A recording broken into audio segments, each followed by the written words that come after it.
topics focusing on AI, artificial intelligence.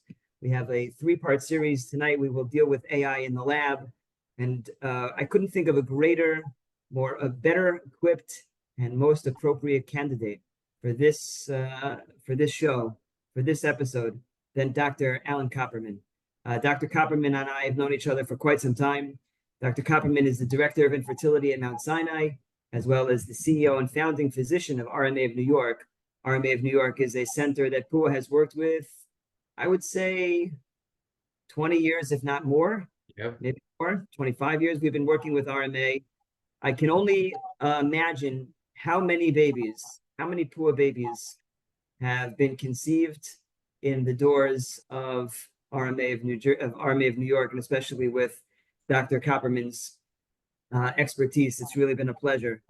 And RMA, Dr. Copperman, you're in the location on 57th and Madison, but there are RMA of New York locations in in Manhattan, in Brooklyn, in Westchester, and Long Island, and really all over. So what you've built is really a fantastic and extraordinary fertility center that has serviced the Jewish community for many years.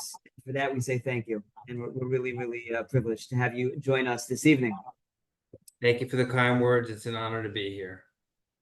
Dr. Copperman, when you started studying medicine, whenever that was, when you were studying as a medical student, in your wildest dreams, did you ever imagine that you would be a fertility specialist working with various technologies that you have available? Can you talk to us a little bit about what medicine was, when my parents' generation were going to the fertility specialist, and fast forward to my generation and the younger generation, 20-year-olds who are coming to your office, patient care, physician care. Tell us a little bit of what that looks like, and then we'll delve into the nitty-gritty. Yeah, the 1980s was the first IVF baby. It seems like a different lifetime ago. And when I started studying medicine in the early 90s, we studied humans, we studied organ systems, we studied cells. And suddenly we became subcellular, and we were looking at not only the eggs and the sperm as ICSI, the putting of the sperm into the egg was discovered, but we began to understand the mitochondria, we understand the vacuolization. We became a subcellular specialty. And then after the millennium, we realized that we were a genomic specialty. And over the last 20 years, we're actually finding more and more couples that are at risk of passing on diseases. And we know it before they get pregnant, so we can test embryos for diseases. And we actually can test the genetics and make sure that the embryo is healthy, is chromosomally normal. And we do that before we even put the embryo in. So we become a genetic specialty. And now we've moved beyond the genome. We're moving beyond into big data. So it's zeros and ones that we're looking at. We're looking at mathematical models to drive treatment. So we've evolved from a human to the cellular, to the subcellular, to the genomic, to the infinite universe of information that will drive us into the next century. So let's take a page. I mean, it's unbelievable. Most patients will have absolutely no idea what you just said. Most patients walk into the doctor's office and they want a baby, and they're coming to RMA of New York because RMA of New York is a center which is an excellent center, excellent physicians, and excellent embryologists. Can you say that your center is successful because of AI? Not only because.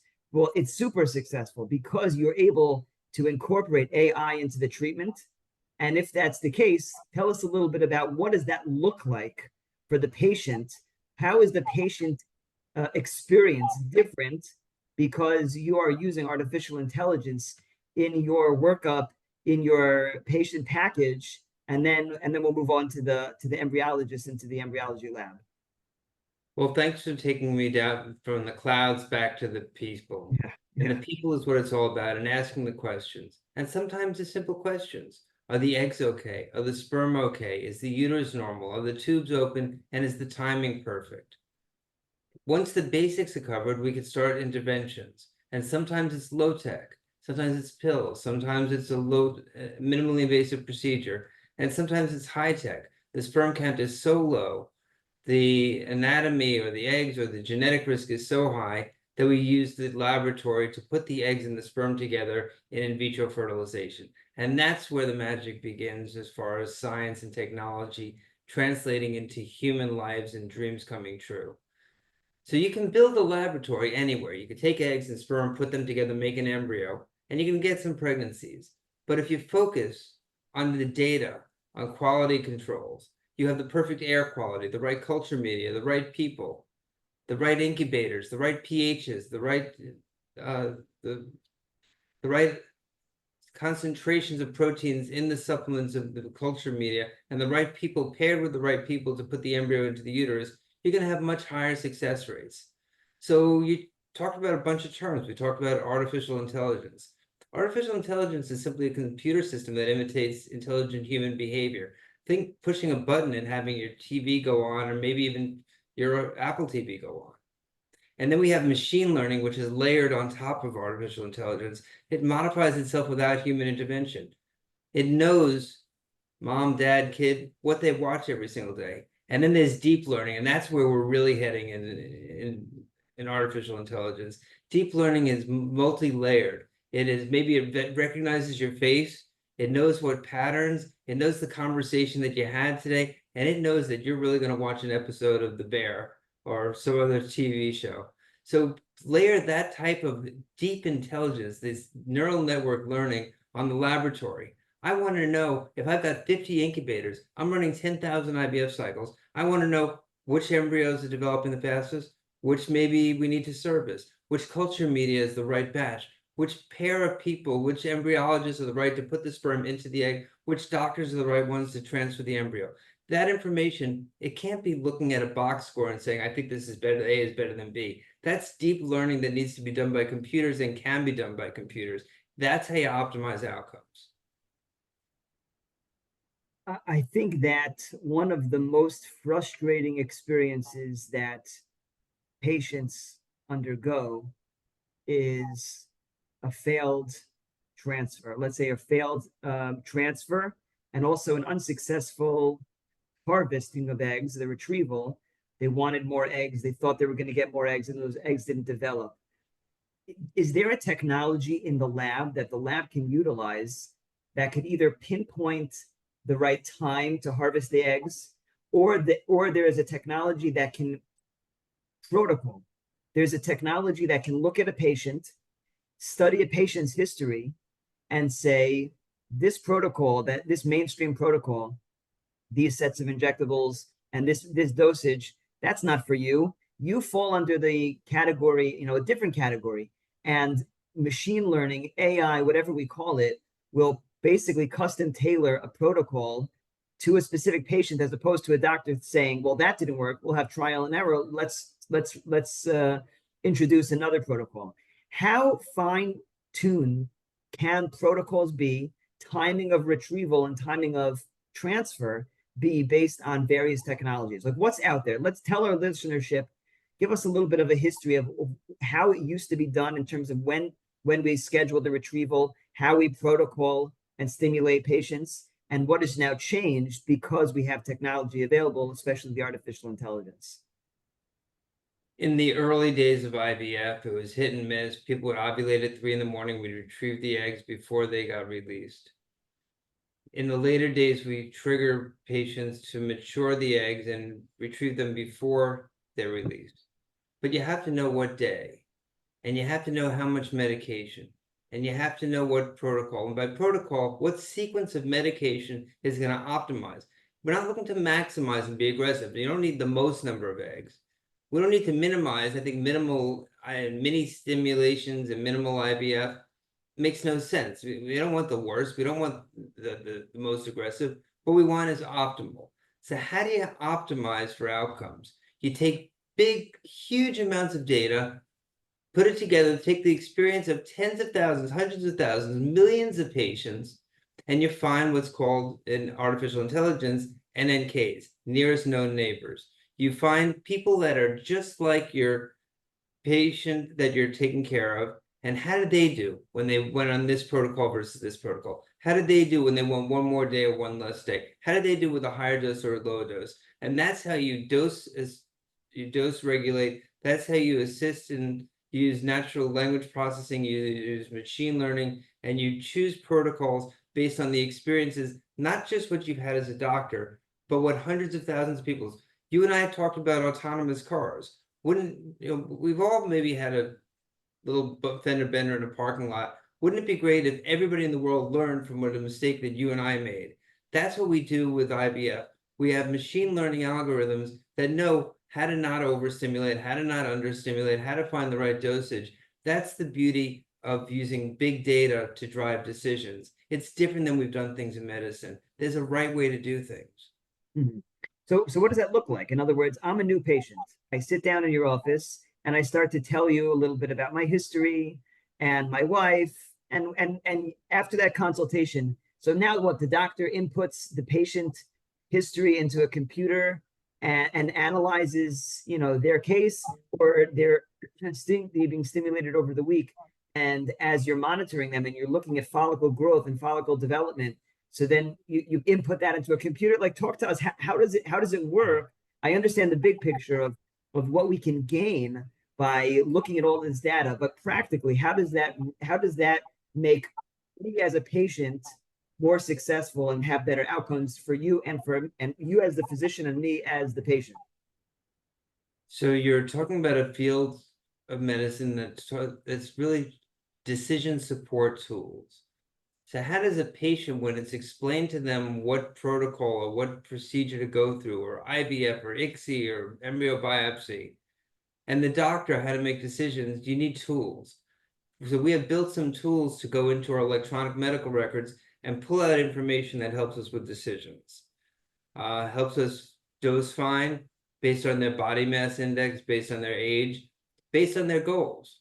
Somebody that wants one kid and is 26 years old, somebody that wants 5 kids and is 38 years old, they have completely different journeys. And the goal is not one size fits all. The goal is to take as much information from our portal itself, dumping into our electronic medical records, translating into physician. We know what the patient is here for and what the right day is to retrieve.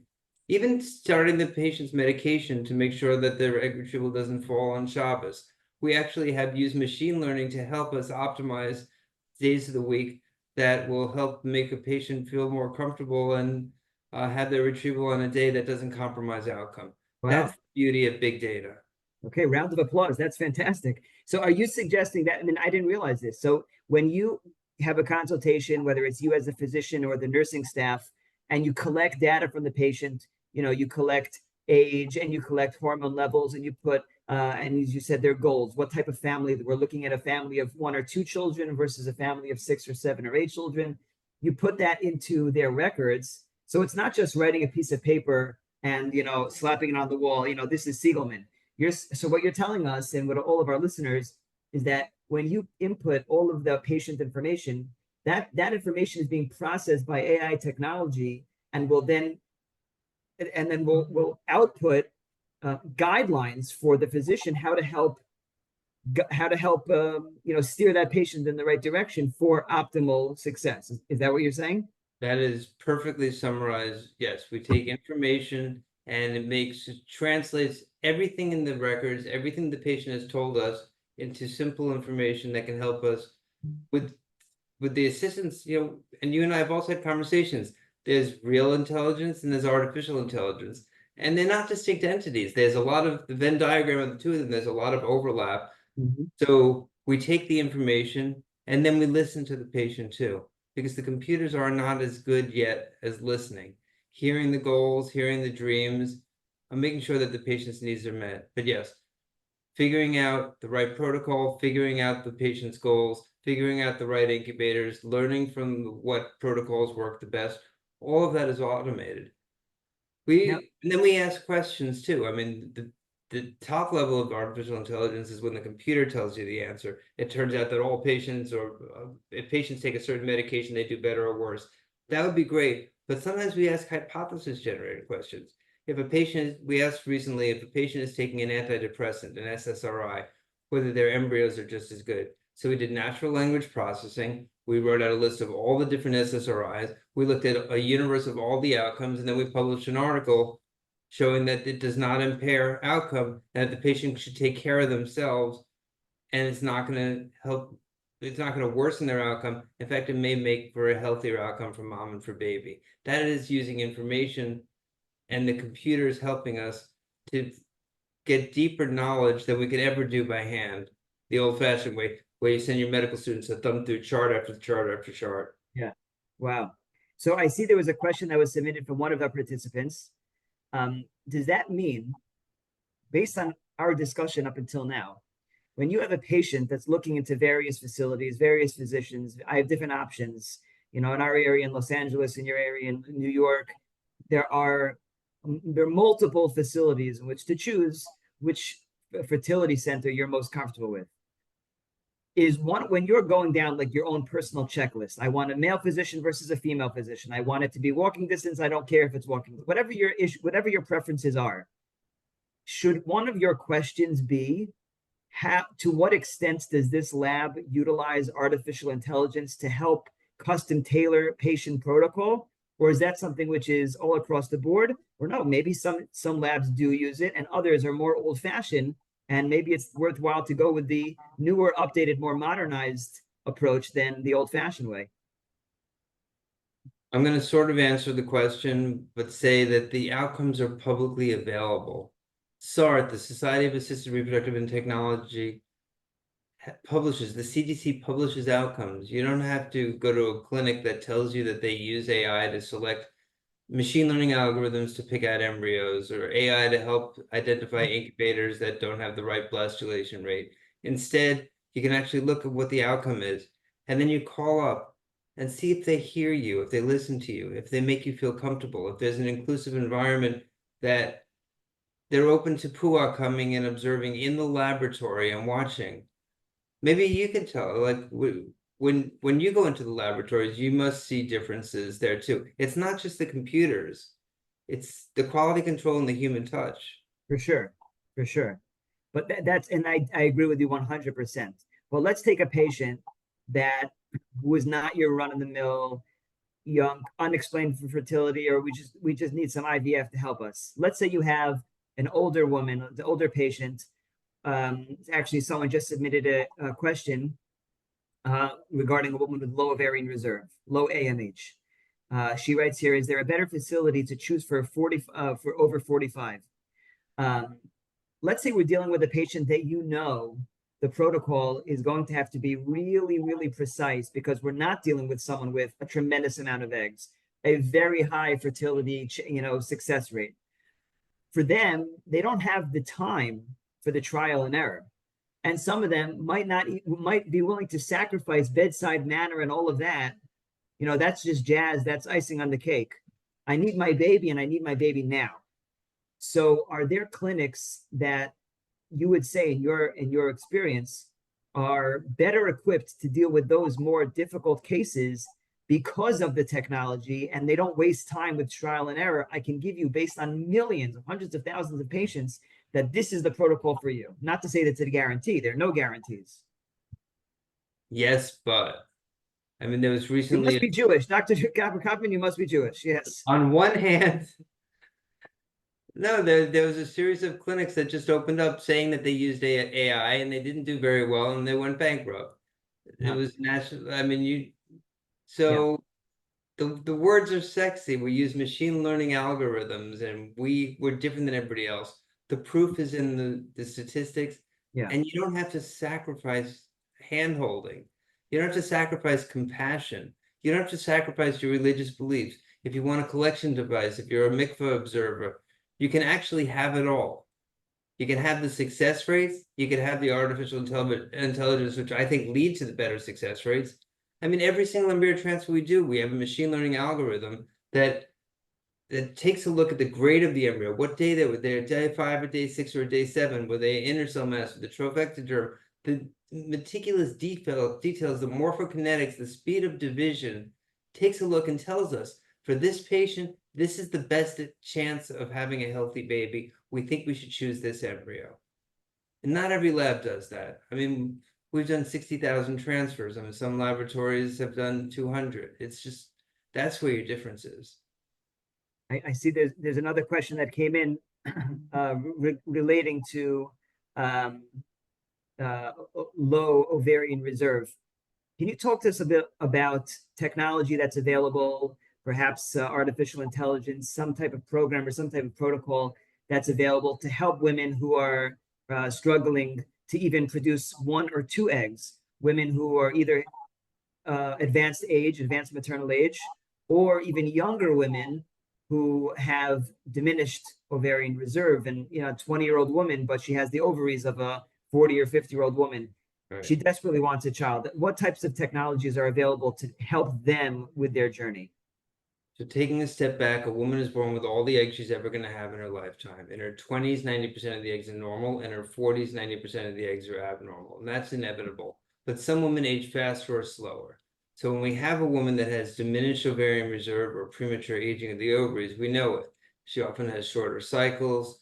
She has a lower follicle count when we look with the ultrasound. We do a blood test for AMH, or anti-Mullerian hormone, which is a hormone made by the cells that surround the eggs inside of the ovary. And if you got a lot of eggs, you have a high AMH level. If you don't have a lot of eggs, you have a low level. So they have a low AMH level. And then we give her fertility medications and she doesn't make a lot of eggs. So that's the patient you're talking about. She's got premature aging or diminished ovarian reserve. Things that don't work, going to some off-label person and giving things like growth hormone, spending thousands of dollars when the FDA says it shouldn't be used for that. Things like platelet-rich plasma, taking the blood, spending thousands of dollars and injecting stuff into the ovaries, completely doesn't work. Things that do work, reasonable protocols meant to optimize egg quality. Sometimes doing genetic testing on the embryos because they may be more predisposed to having an unhealthy egg. You can't make a bad egg into a good egg. You can't create eggs in somebody that doesn't have eggs. But a good laboratory and the right protocol, that's when you're going to have those success stories. And persistence. Every cycle is physically, emotionally, and financially exhausting. The burden of treatment is high. But over time, people that continue and persist within reason usually come home with a baby. And then we could talk about alternatives. And there are alternatives, things like egg donation, that with the right rabbinical consultation and with under the right situation, can help families build their families. I think what you said is a critical point for everyone listening to this webinar now, for everyone who will see the recording, and for just for everyone in the world, that as the technology advances, and it doesn't mean that all world problems are going to go away, and someone who doesn't have any ovaries will now have ovaries, someone who doesn't have a uterus will now have a uterus. There still is the reality, right? And there still is the physician, right? There still is a doctor who's overseeing this patient, and we're dealing with the patient and everything that the patient has, the flaws, the benefits, and whatever the issues that are coming to the physician that this couple are presenting. So it's important to realize that as excited as we get, about the technology and about AI, and as fantastic as the findings are, and the application, the execution of this technology is, nevertheless, it's not going to create impossible situations into realities always, right? Yeah. And I think that that's an important point to now to discuss kind of how the doctor is relevant. Are you ever nervous that it will come a point that the computer will take over the lab, that a robot will take over the lab, and they're going to say, sorry, you're going to get a robotic message. Sorry, Dr. Copperman, you're out of a job because we don't need you anymore. I mean, obviously that's ridiculous, but in a serious way, is there a concern that the technology is evolving and it's actually a disservice to the patient, that it's actually to the patient's, really going to be a disservice because they're going to become too powerful? No, I think only if we lose our heart and our compassion, and the computers haven't quite figured that part out yet. So fast forward to what's going to make us lose our job as IVF specialists. It's not going to be the bots. It's not going to be AI. It may very well be the dermatologist. I mean, 5 years from now, 10 years from now, we take a punch biopsy of the skin, we take a fibroblast, we induce it to go through meiosis. We create an artificial gamete, and we take one gamete, fertilize it with another artificial gamete, and then we test the embryo for hundreds of thousands of diseases, and we grow a baby, and we haven't needed the fertility shots, the egg retrieval, the eggs, or the sperm. I mean, that's the cool part of science and technology for the future. So we will need AI to figure out if somebody's got 100 artificial embryos, to figure out which one is the most likely to lead to a healthy outcome, free of disease, without losing our humanity, without losing some of the brilliance that come with people that are different. So I mean, you're asking a philosophical question, you're asking a religious question, a scientific question. All of the above, really. But we have to have the conversation, and I love how you're asking these questions, because the future is going to be here faster than we could have ever imagined it. Yeah. You know, every doctor has that mug that says, like, don't confuse me with Google or something like that. So something along those lines, right? I didn't go to medical school for you to Google your diagnosis. Have you seen? But I want the patients to ask questions. I think the era where the doctor can say, don't ask me questions, turn off your computers, you're annoying me with questions, makes no sense. Sometimes patients come up and say, you know what, I read somebody's journey that's like mine. Have you considered this? And we could either say, yes, I have, and this is why their journey is not your journey. Or we could say, wow, you know what, that's a good idea. I didn't think of that. Let's incorporate that into your treatment paradigm. But what's not okay is for the doctor to say, don't bother me. I think a patient often feels anxiety when they go through fertility. A lot of the anxiety comes from a loss of control, because there's so little that we can control. We want to have a family, the stakes are high, and every month and every period feels like the end of the universe. So we could take control back with information and concrete steps and a plan. That's when you go to a fertility specialist. That's when you ask questions. And how do you learn? I mean, this is like a new language. I could say intracytoplasmic sperm injection and pre-implantation genetic testing, and it could roll off of my tongue. But for somebody else, that may be a new language. So they could study and they could learn, and or it's up to us to have the decision support tools and help people understand the language so that they can become their self-advocates. That's the new world of medicine. It's not the doctor saying, turn off your computer. It's, thank you for asking that question. That's very thoughtful. Here's what I think based on my reading of the literature. New conversation and empowering to patients. Amazing, amazing. And it's really that synthesis, that merger of human intelligence, right? A physician intelligence and experience, together with the artificial intelligence, and together that package that the physician can present to the patient.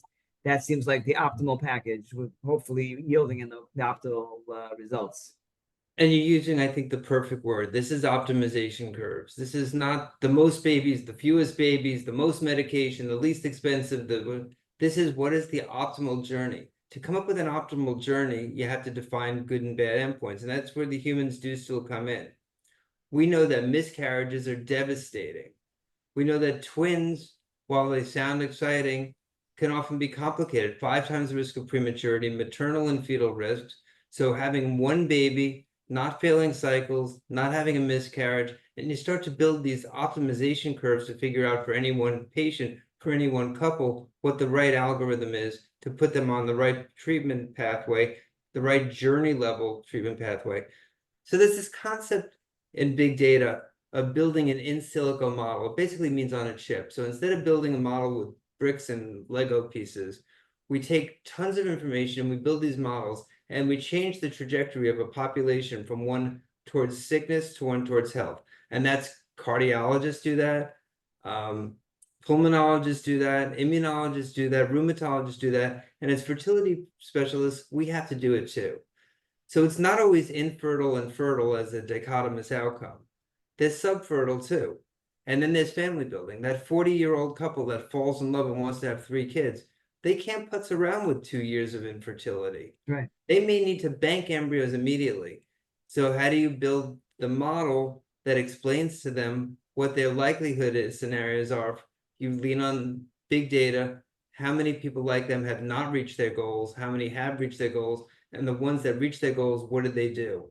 That's taking huge amounts of information, synthesizing it, and helping an individual couple meet their needs. I mean, I love the topic so much. Yeah. If I may, with like only a slightly biased perspective, it kind of sounds to me like what PUAH is as an organization with all of the experience with the Jewish community. And then you have patients call and you have couples that are looking for advice. So kind of that synthesis between their specific situation and the doctor's experience in the lab and kind of putting everything together, looking at the big picture based on everything that we've seen over the years to present back to the patient, this is what you should do. Speak to the doctor, consider this plan, and for your journey, this is what's going to be the most appropriate decision for you as a couple. I know that you are, in some ways, this magical bot. You see that 40-year-old couple that's analytical, that has this family building dream, and I've seen patients directly from you that say, you know what, they're going to seem like the right match for Alan because he's going to hear them and help them meet their goals. So you do this pairing, this pathway based on your experience. And I do the same thing for you. I mean, a couple walks in, and I know that PUAH is going to give them the comfort that their beliefs, their religion, their being is going to be respected, and that I can help them. I can respect their beliefs and help them achieve their goals. So take this and start scaling it, building algorithms, and you have these pairings. And that's what we do in the laboratory. That's what we do in the IVF center. Amazing. Let's get back to science. Someone asked a very interesting question, and I see the question right now on the computer, and it really is it's a very important question because we get many calls from azoospermic patients, azoospermic men. They haven't had any children, infertility, unfortunately. They have no idea why. They come to the doctor, they do a semen analysis, and the doctor unfortunately tells them that they have no sperm in the ejaculate. So they'll do another test. Yet again, semen analysis comes out, 0 sperm in the ejaculate. The patient is azoospermic. Typically, we would want to do with at that point, let's say an extended sperm search. And up until now, an extended sperm search just means that an embryologist or a urologist, whoever it may be, is sitting there and he's or she is looking through the specimen super carefully, not looking at the clock, specimen after specimen, slide after slide, trying to find sperm in that ejaculate, in that sample. Now that we have AI, are we still looking at that same single physician who's going through a specimen with the tool over and over and trying to find sperm? Or is there some technology that we can introduce to help this patient identify, locate, and then freeze single sperm cells, in that ejaculate? Okay, I count 11 questions that you just asked me. So guy shows up, not getting pregnant, we do a semen analysis. There's no sperm. They're either obstructed, meaning that they're making sperm but they're not coming out, or they're non-obstructed, meaning that they're not making any or many sperm. If they're making sperm and they're not coming out because they're missing the vas deferens, the connecting duct, it's easy. You go into the testicle, you get sperm, you put it into the egg, you have a baby, you live happily ever after. Sure. If they're a non-obstructive azoospermic man, now it's complicated because there may not be many sperm. Now, what does that mean? Picture, I don't know, a plane going down in the Atlantic Ocean and you're doing a manhunt and you're looking for that one swimmer in the great body of water. That's what it's like at this sperm hunting game when there's a non-obstructive azoospermic gentleman that's produced a specimen. And it could take hours and hours. I mean, we sometimes have 3 people working 3 hours, so 9 man hours to find. And if she's got 11 eggs, we want to find 11 sperm. We're right at the verge. We've tested some technologies. I think we're within the next couple of years of having AI and image recognition and optical technologies that will identify, zoom in on, and say, is this a sperm? Is this not a sperm? And have the embryologist then scoop it up and see it and tell it. So we're almost there. We're close. That's great. That will be, just from my experience, that will be a tool invaluable to the Jewish community, to any community, but especially the Jewish community. We take it very seriously, and in order to, some other patients may look at sperm donation as an easy next step. And but there are so many Jewish patients that don't want to get there. They want to find their own sperm, and so we understand it from a psychological and emotional perspective, and certainly from a halachic perspective. That technology will be extremely, extremely helpful. All of your statements, this is all optimization. We want to efficiently and effectively optimize outcomes, and that means a biological child in the fewest possible attempts in the right place without the husband or the husband or the wife going through unnecessary procedures. So how do you optimize that? And that's comes back to what we're talking about. You collaborate, you have big data pools, and you figure out with the couple what it makes sense to do first. Not everybody is going to have the good fortune of having eggs and having sperm, but for the most part, we can achieve babies with the parents' eggs and sperm. If we're persistent, we use the right technology, the right laboratory techniques, the right stimulation protocols, the right embryologists, the right ambient environment. And can I answer one of the other questions that was in the chat too? Will AI add to the expense? I think it's the opposite. And I think that that's what you and I are talking about, the efficient delivery of care. Could you imagine if we didn't have to learn on 3 bad cycles of IVF before the 4th one is successful, but we learned from 100,000? It's that autonomous car that had the fender bender in the parking lot and taught every other car in the world how not to have that fender bender.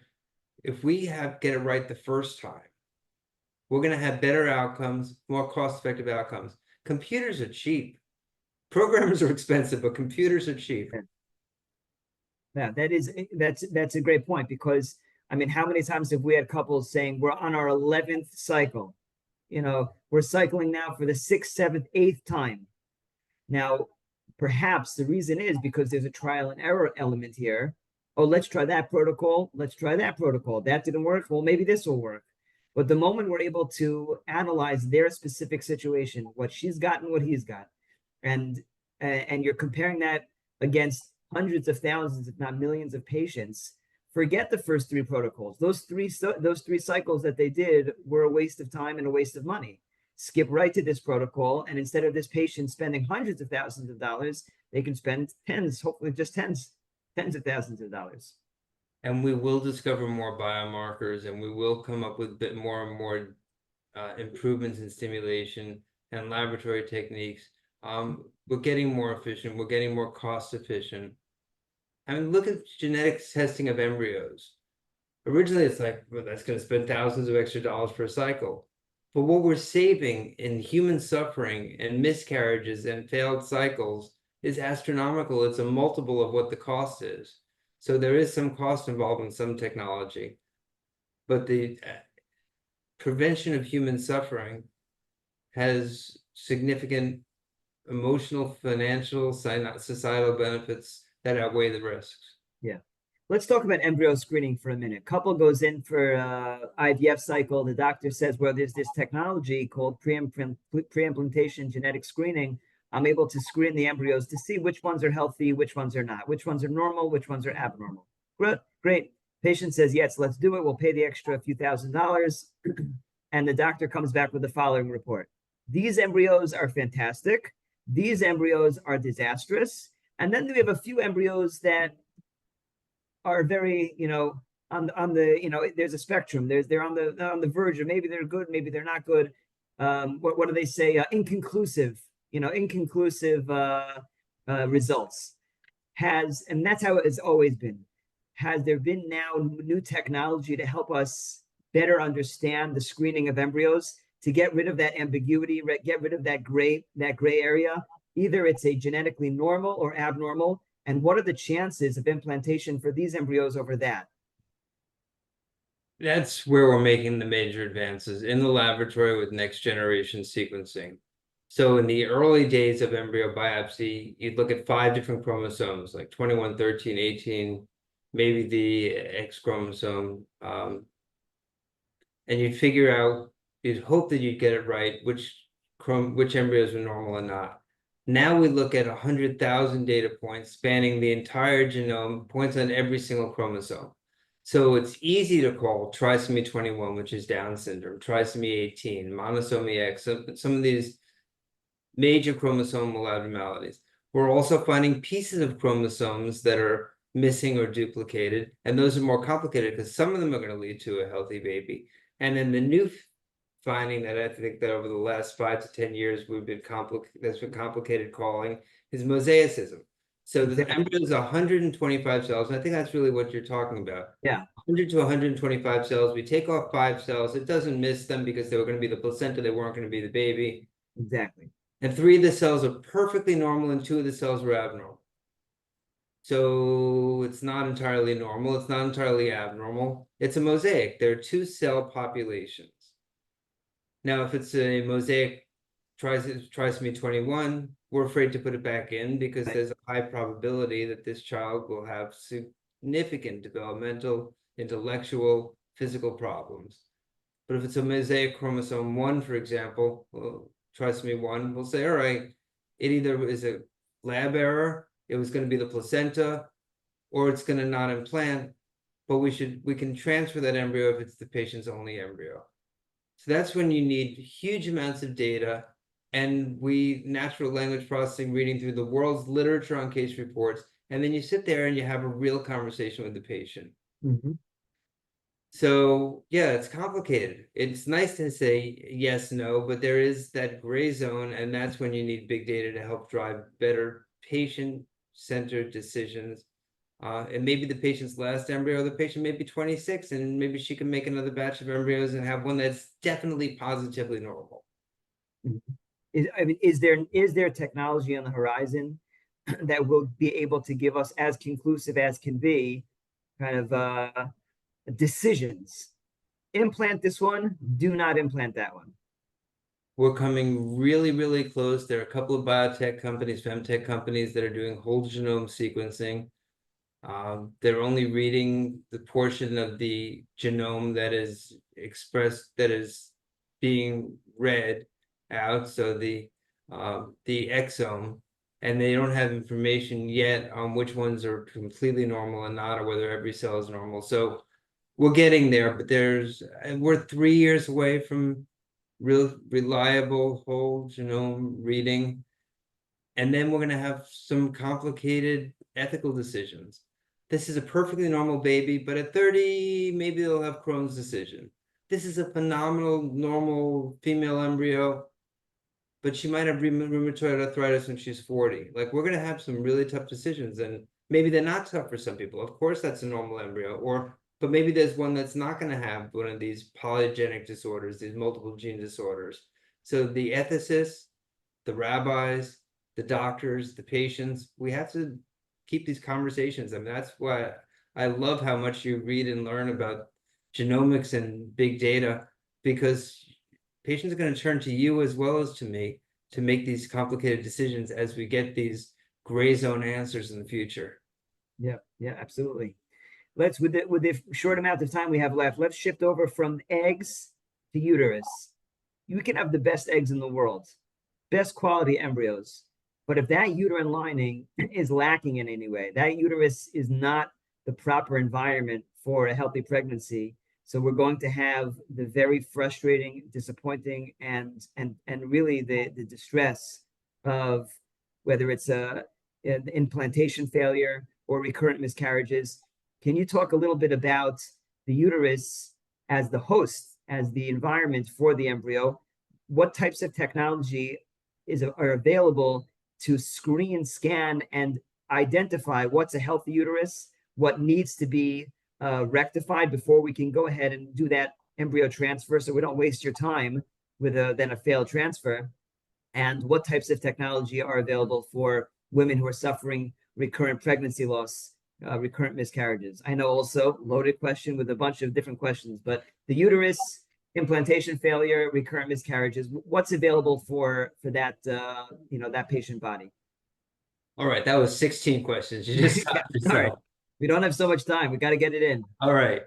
So most times when you have a normal egg and a normal sperm and a normal embryo, and you put it into the uterus at the right time, you're gonna have a healthy baby.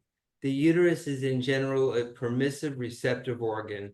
It's not I mean, think about the last 10,000 years on the planet. Like, if the uterus is so picky that it has to be on Tuesday, the 13th of September to implant, Like we wouldn't exist as a species on the planet. So the uterus can handle an embryo day 17, day 18, day 19, and it's pretty receptive. Now, somebody that's had multiple surgeries, multiple DNCs, multiple fibroids, multiple polyps, they may have scar tissue. And that's where the problems come in. Somebody that maybe was born with a uterus that's misshapen, they can also have a problem. But with an ultrasound, with a saline ultrasound, with a hysterosalpingogram, with a hysteroscopy, we can identify structural abnormalities. The thickness of the lining is a pretty good marker for receptivity.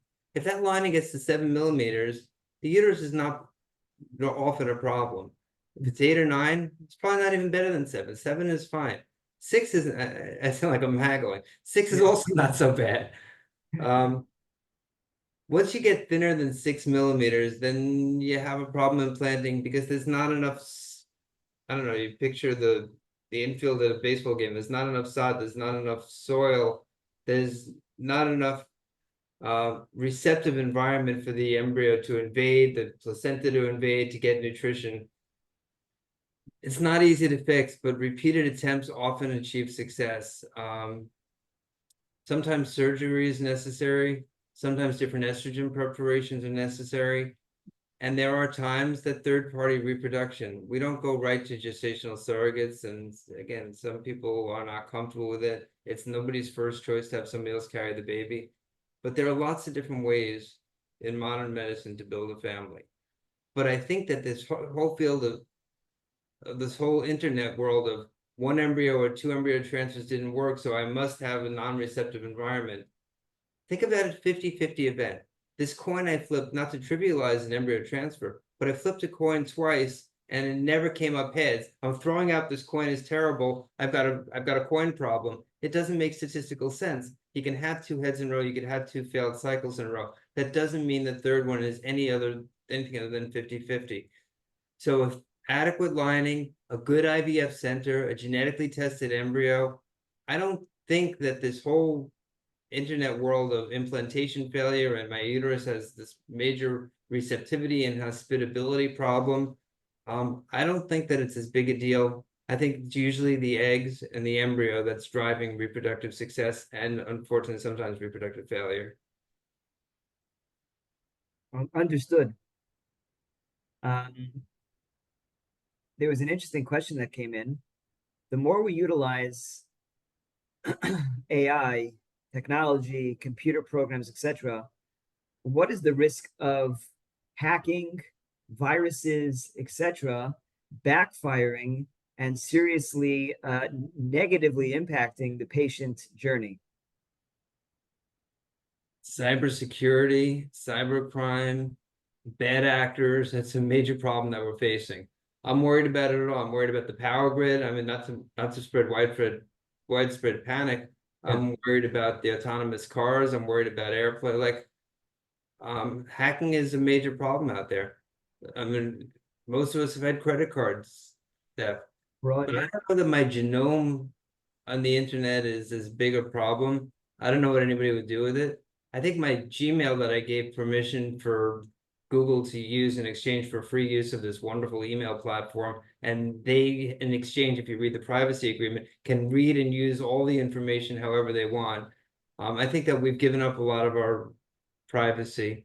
You're asking a philosophical question, but I'm not sure. We're relying on AI. Patient data has to be protected. There are great encryption rules. You want to go to a center that takes patient privacy very seriously, that follows the HIPAA to the T. But I'm not sure that we're going to get our genomes hacked in anytime soon. Maybe I'm an optimist. Good.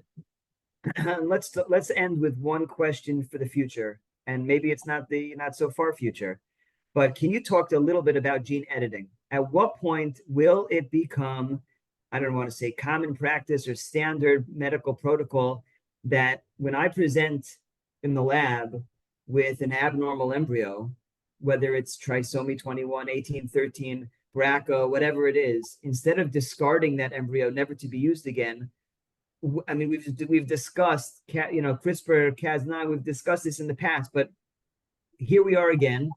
Fast forward to, we're about to say goodbye to 2024 in just a few months. Where are we holding in that discussion of gene editing? And when will it become, if ever, will become standard practice in the labs? So CRISPR-Cas9 is this ridiculously cool technology where you can actually almost do a find and replace. So I see this ATGC, this nucleotide sequence, and I know the T doesn't belong there because it's going to give the baby Tay-Sachs. And if I could replace it with an A instead of a T, then I'm going to create a baby that can make hexosaminidase and have a healthy outcome. We're doing that in the cellular level, we're doing it in the laboratory. And I believe that we're not that far if that's the only embryo that the patient has. I mean, I see that as technology is being achievable in the next 5 years. Whole chromosome issues like trisomy 21, pulling out a third, the extra chromosome from eggs and from embryos. I'm not sure that that's going to happen. Identifying these abnormalities, finding ways to make more embryos, I think that's within our grasp. But gene editing technology, I think we're gonna have. I can't wait for it. But we got to make sure it's safe. We've got to make sure that the trial is done in a large scale in a controlled fashion on subjects that have been consented and understand the risk benefits, and that we follow these babies for a long time and make sure that they're really healthy and that there aren't any unintended consequences. But yeah, I think the future is so bright. Patients that are born with metabolic diseases are at risk of having a child with an unhealthy outcome. I think that there's hope beyond what we could ever imagine. I mean, science fiction is here. Unbelievable. So you're, I mean, I think maybe you're an optimist, but you think Dr. Copperman, as the leading physician in RMA of New York, you'll still be in your office doing these technologies on your patients, things that literally you never even dreamt of as a kid. I never dreamed, I trained as a surgeon. I was operating on tubes, sewing tubes together with sutures the width of a human hair with a microscope. And suddenly now nobody's doing tubal surgery. We threw out our sutures.